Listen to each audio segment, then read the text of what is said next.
Senate votes to pass a $460 billion spending package to fund a portion of the federal government through the current fiscal year.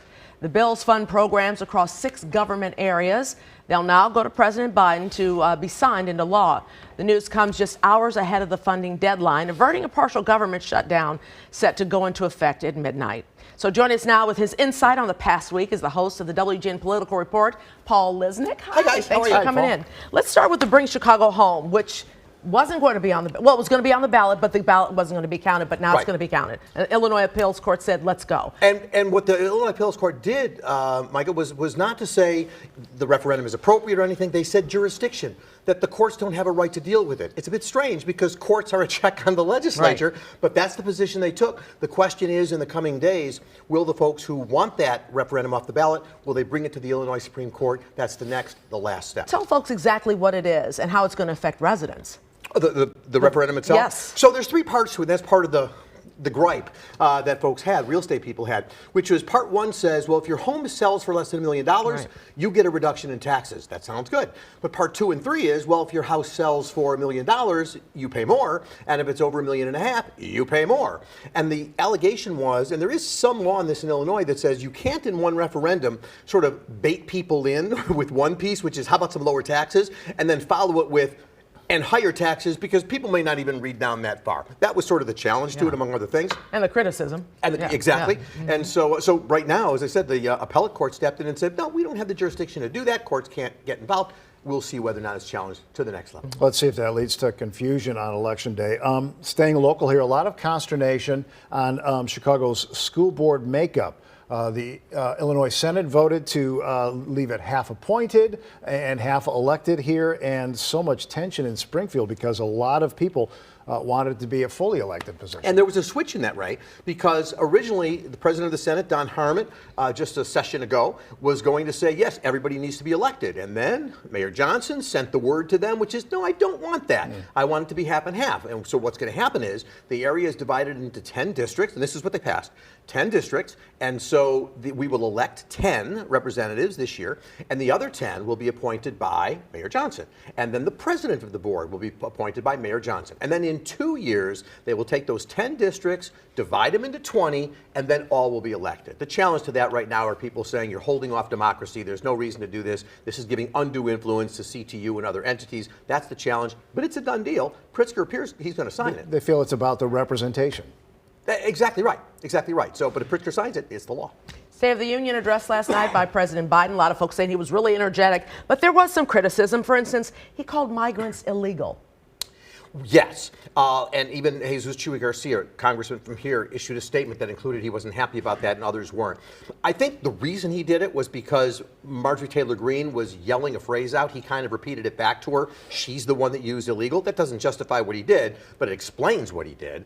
And many Democrats are cutting him some slack, basically saying, look, his intentions were in the right place. He addressed it. He held up that button saying Laken Riley when Marjorie Taylor Greene and Donald Trump said, you'll never even say the name. He proved all of them wrong. I think Democrats, given his performance last night being pretty strong in their view, decided to cut him some slack. Okay, let's talk quickly about the Republican response. Alabama Senator Katie Britt. Some say it brought back memories of the 1950s woman in a kitchen. Well, I used to watch Leave It to Beaver, and so and that's outdated. Right. So look, on the positive side, what I said about her last night when we were together is, look, the notion, I think what they were trying to say is, and we see an image of her now sitting in the kitchen, is that, look, these are kitchen table issues. And what President Biden... But she also talked about getting dinner ready for her husband and the kids and things like that. That's the Leave It to Beaver part. They talked a lot about parents and people with kids. There are a lot of people watching who don't have little kids, too. There's no question about it. But I'm just suggesting what the theory probably was, which was kitchen table issues, families discuss it, Biden isn't going to address it very well. And the truth is he didn't address he addressed the economy being strong, but he never sort of said, but I get that groceries are high and gas is high. That's what she was trying to fill in. But it completely backfired for the Republican Party to put a woman in a kitchen setting.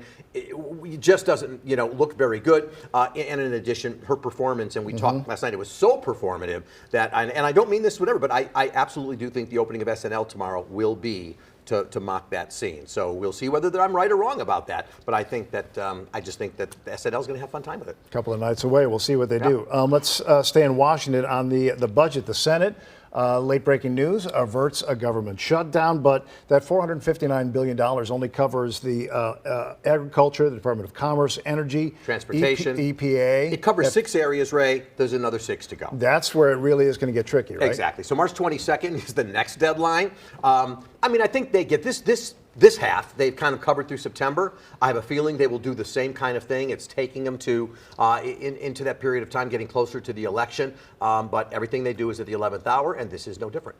All right, let's talk a little bit about the Supreme Court on the Colorado ballot and everything going then. And also let's talk about the Iowa Republicans who are now passing personhood bill that could threaten IVF. So with regard to the Colorado case, Yeah. what the Supreme Court essentially did was to say, look, states don't have the power. And I don't think it's a correct interpretation of what they did, but it was clear they were going to find an off-ramp. We said that on the show, and they did. And the off-ramp was Congress has to do this. Yeah. And if Congress doesn't do it as an empowering legislation, then it can't be done. You would have to, there are so many other examples in the Constitution where you can claim, what about this and what about that? And it just isn't the case. So this court wants to be originalist in thinking, that is, stick to the text of the Constitution when it feels like it. And then, as you say, in Alabama, where we had the IVF the and IVF case. embryos or children. Exactly. And so what happened there? Well, the legislature stepped in. And the governor, female governor of Alabama, said, we got to do something about this. So the Supreme Court justice said what he said. Nevertheless, there's a new law there now, and they fixed it. But that's going to haunt Republicans, and President Biden picked up on it last night. Right after he talked about NATO and Ukraine, he went right to IVF and abortion and He challenging. knows that's a bread and butter issue for the Democrats, for right? Democrats, it certainly is this year. Promote the show on Sunday. Who's coming on? So this week we're going to focus in on the role of the clerk of the circuit court, and so I will have Iris Martinez joining us and her challenger Mariana Sparopoulos. So that'll be the focus of this show. And then next Thursday, on the midday, I'll be talking to author Ken Block. He's the guy that Trump hired to find the fraud in the voting in all those states. He wrote a book called Disproven. Join me on Thursday at 11:45, and we'll find out whether he found fraud or not. Sounds good.